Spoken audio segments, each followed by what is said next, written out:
जब हिंदुस्तान, पाकिस्तान, अफगानिस्तान से लेकर बांग्लादेश के समुद्र तक और उत्तर से दक्षिण तक पूरा हिंदुस्तान जिस औरंगजेब की हैवानियत से खौफ खाता था, वही औरंगजेब अफजल खान से डरकर अपनी जान बचाकर भागा था।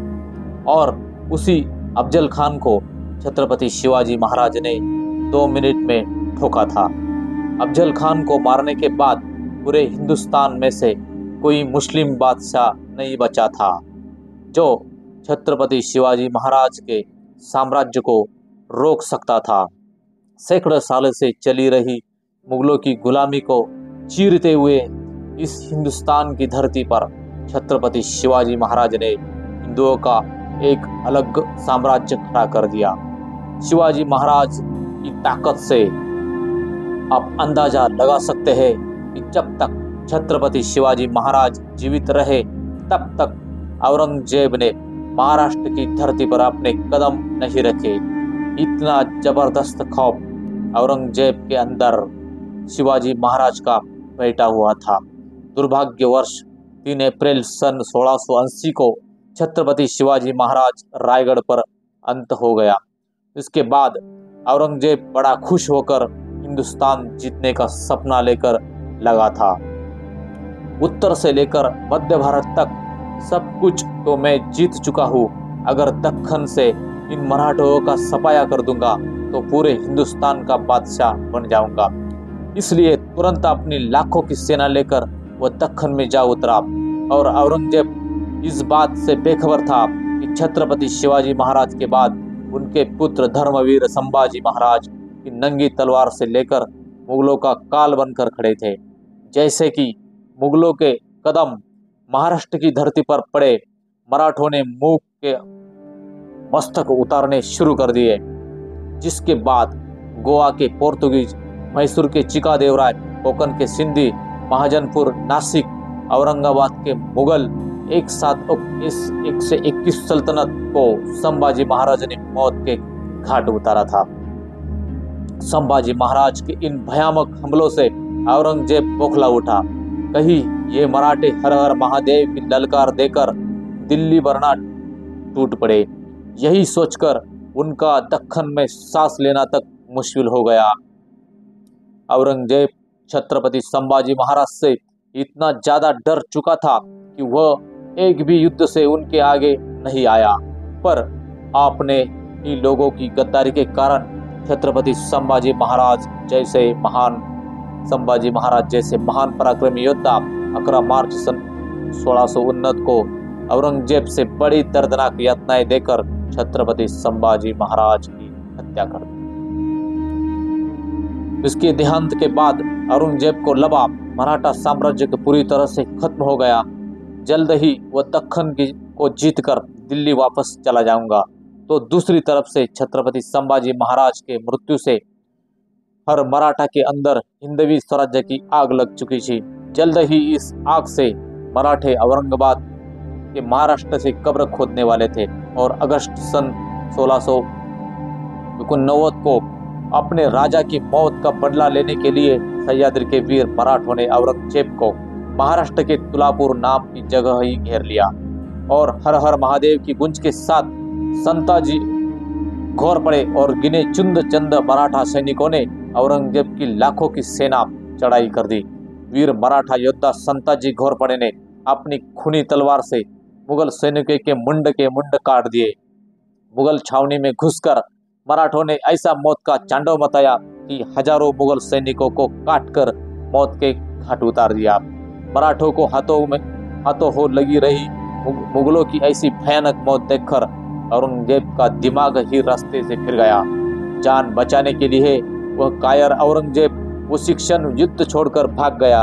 औरंगजेब का नसीब अच्छा था कि वह भागने में सफल रहा, तो मराठे वही काटकर जिंदा जमीन में दफना देते। उस युद्ध में भले ही औरंगजेब की जान बच गई, पर पूरे हिंदुस्तान में उसकी इज्जत लुट गई। मराठों यही नहीं रुके, उन्होंने मुगली छावनी के ऊपर सोने को कलश कर काट कर दिया और उन्हें आग लगा दी। मुगल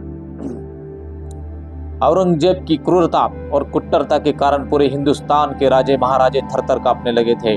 उसी औरंगजेब को मराठों की खौफनाक सेना ने दौड़ा दौड़ा कर मारा।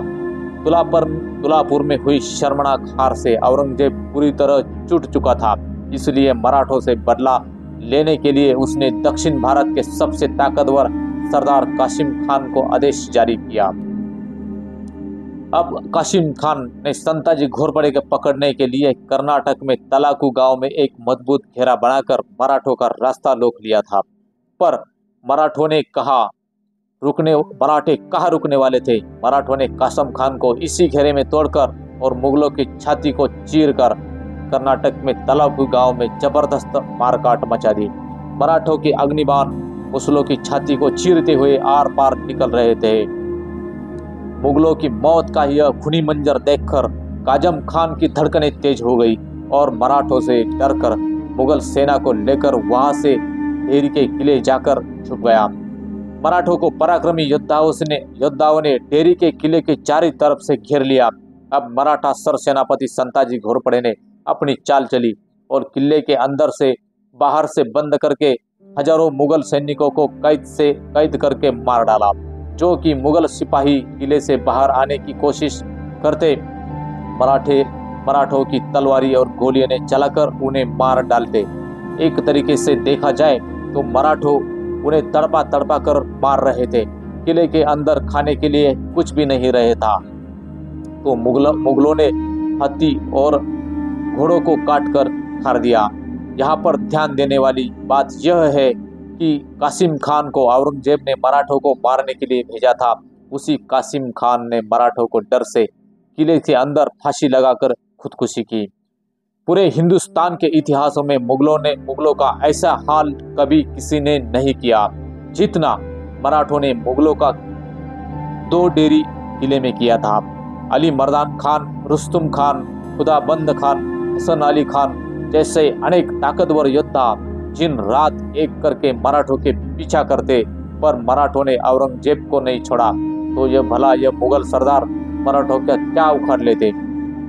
उत्तर में उज्जैन से लेकर दक्षिण भारत में मछलीपट्टनम तक मराठों ने मुगली सेना का काट काट कर ऐसा कत्लेआम मचाया कि दक्कन से मुगल सल्तनत का सफाया कर दिया। इधर औरंगजेब विशालगढ़ को घेरा बनाकर बैठा था, उधर मराठों ने मनपुर में घुसकर पूरे शहर को तबाही कर दिया। मनपुर के सूबेदार बेदक बखत और अली मर्दान खान ने पकड़कर मराठों ने उसे शरीर के कपड़े छोड़कर सब कुछ लूट लिया। कहा, रोको इन मराठों काफिरों को। उठते बैठते जागते सोते तरफ मराठे ही मराठे नजर आते रहे थे। आते ही अल्लाह उन्हें कामयाब, ऐसे ही लौटना पड़ेगा खलियात, ऐसा चिल्लाते चिल्लाते औरंगजेब का महाराष्ट्र में दम घुट रहा था। जब मराठे रुकने का नाम नहीं ले रहे थे, पराजय की चिंता का ना मौत डर, मराठे सिर्फ एक ही बात में जानते और उड़ाने मुगलों के सर। अब भारी ही मुगलों के घर में घुसकर, इसलिए मराठा योद्धा धनाजी जाधव ने 80,000 मराठों की फौज इकट्ठा करके 4 मार्च 1706 को गुजरात पर चढ़ाई कर दी। गुजरात के रतनपुर के युद्ध मैदान में धनाजी जाधव ने अपने तलवार का ऐसा कत्लेआम मचाया कि नर्मदा की बहती धाराओं भी मुगलों के रक्त से लाल पड़ गई। इस घमासान युद्ध से जो मुगल मराठों के हाथ आते, मराठों उनकी गर्दन काटकर सीधा अल्लाह के पास पहुंचा देते। आधी से ज्यादा मुगल से सेना मराठों की खूनी तलवार से कट चुकी थी। अनेक जिहादी रणभूमि छोड़कर भाग रहे थे, कुछ नर्मदा नदी में कूद गए और बाकी बची हुई मुगल सेना को मराठे घसीट कर ले। खुद गुजरात के सूबेदार अब्दुल हमीद खान ने मराठा सरसेनापति धनाजी जाधव के पैर पकड़ लिए। इस तरह वीर मराठा योद्धा धनाजी जाधव ने अपने शौर्य और साहस के बलबूते पर गुजरात की मुगल सल्तनत के तबाह करके गुजरात से मराठा साम्राज्य का डंका बजाया। ऐसे ही एक के बाद एक औरंगजेब को दर्दनाक जख्म देकर मराठों ने उसे तबाह करने कर तले हुए। फ्रेंच इतिहासकार निकोलो मांची, जिससे कुछ साल औरंगजेब के दरबार में नौकरी की थी, इसी के साथ दक्षिण में आने जाने के बाद वह छत्रपति शिवाजी महाराज से भी मिला था। यह मानसी लिखता है कि दक्कन के मराठों के खिलाफ उतरने से औरंगजेब के हर साल 1 लाख सैनिक 3 लाख जानवरे मार जाते थे, जिससे कुछ मराठों के हाथ कुछ कीचड़ में डूबकर, कुछ भूख के कारण तो कुछ नदी में बहाकर इतनी दर्दनाक मौत मुगल सैनिकों को मिल रही थी। मुगलों की ऐसी हालत थी कि जानवर की तो पूछे ही मत। बेशकीमती खजाना, ऊंट, घोड़े, हाथी, तोपखाने जो मराठों के हाथ लगता मराठे उसे साफ कर देते। मराठों के हाथों कुछ न लगे, इसलिए मुगल इसमें से बहुत सी चीजें जला डालते थे। मराठों के लगातार हमलों से औरंगजेब इतना कंगाल हो चुका था कि कई महीनों से मुगल सैनिकों का पगार नहीं हो रहा था। लगातार मराठों से सैनिकों के मार खाकर के बाद मुगलों की जीत की उम्मीदें टूट चुकी थी। अगर किसी मुगल सरदार की मराठों से किला हासिल भी करना हो तो वह मराठे से हाथ मिला लेता था और औरंगजेब से छुपकर मराठों को 500 से लेकर लाख तक की रकम देता था। उसके बदले मराठे उसे किला सौंप देते थे।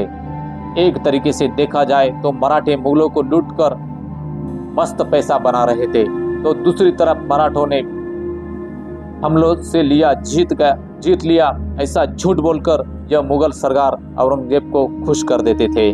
असल में वह उसे मूर्ख बनाते थे। इतनी बुरी अवस्था मुगल सरदार की ही हो चुकी थी। उससे आगे मानशी लिखता है कि औरंगजेब ने अपने पूर्वज अकबर, जहांगीर, नूर जमा को जमाया हुआ सारा खजाना बाहर निकाला और मराठों से युद्ध करते करते खाली कर दिया। इतने ही वह रुका नहीं, उसने चांदी के बर्तन पर पिघला दिए। इतिहासकारों के अनुसार मराठों से लड़ते लड़ते औरंगजेब ने 4 करोड़ रुपए बर्बाद कर दिए। विशालगढ़ के युद्ध के अभियान के दौरान 1.5 साल के मुगल सैनिक बिन तख्तवा के काम कर रहे थे। वह बंगाल का सूबेदार मुर्शिद कुली खान हर साल औरंगजेब को लाख टैक्स देता था।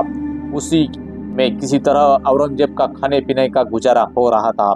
लगातार 27 साल से मराठों ने औरंगजेब को इतना घुमाया, इतना दौड़ाया कि मराठों से लड़ते लड़ते आखिर में वो बूढ़ा हो गया। परंतु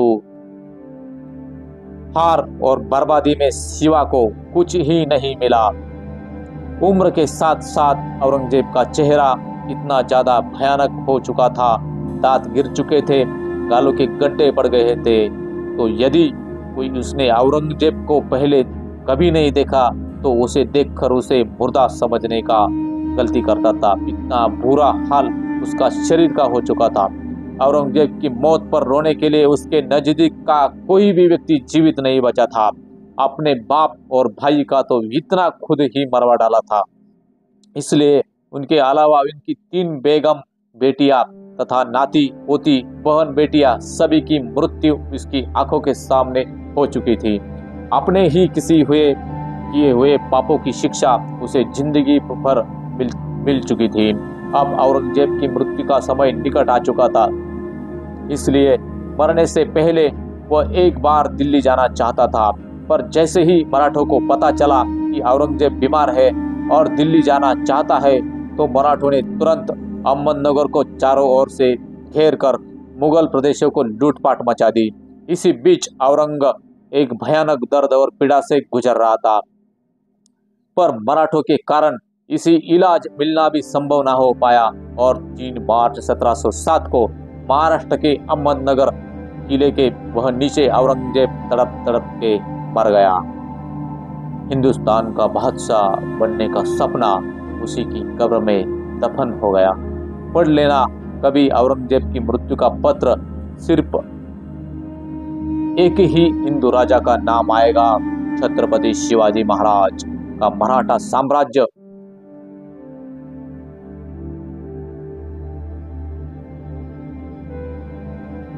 उसके बाद मराठों ने मौत का ऐसा मंजर मचाया कि धरती भी कांप उठी। इस्लामी राजाओं और सरदारों मराठों की हर हर महादेव की चित्कार सुनकर कांप उठते थे। धनाजी जादव और संताजी घोरपड़े ने इस्लामी सल्तनत का खूब बदला लिया। अटक से कटक तक मराठों ने राज किया। उसके बाद भी 1761 में पानीपत के युद्ध में मराठों ने अहमद शाह अब्दाली को दूसरे प्रांत में जाकर भी बड़ी चुनौती दी। भले ही उसमें हार हुई, लेकिन बाद में इस्लामी सल्तनत भारत से खत्म हुई। छत्रपति शिवाजी महाराज की जय। धर्मवीर संभाजी महाराज की जय। जय महाराष्ट्र।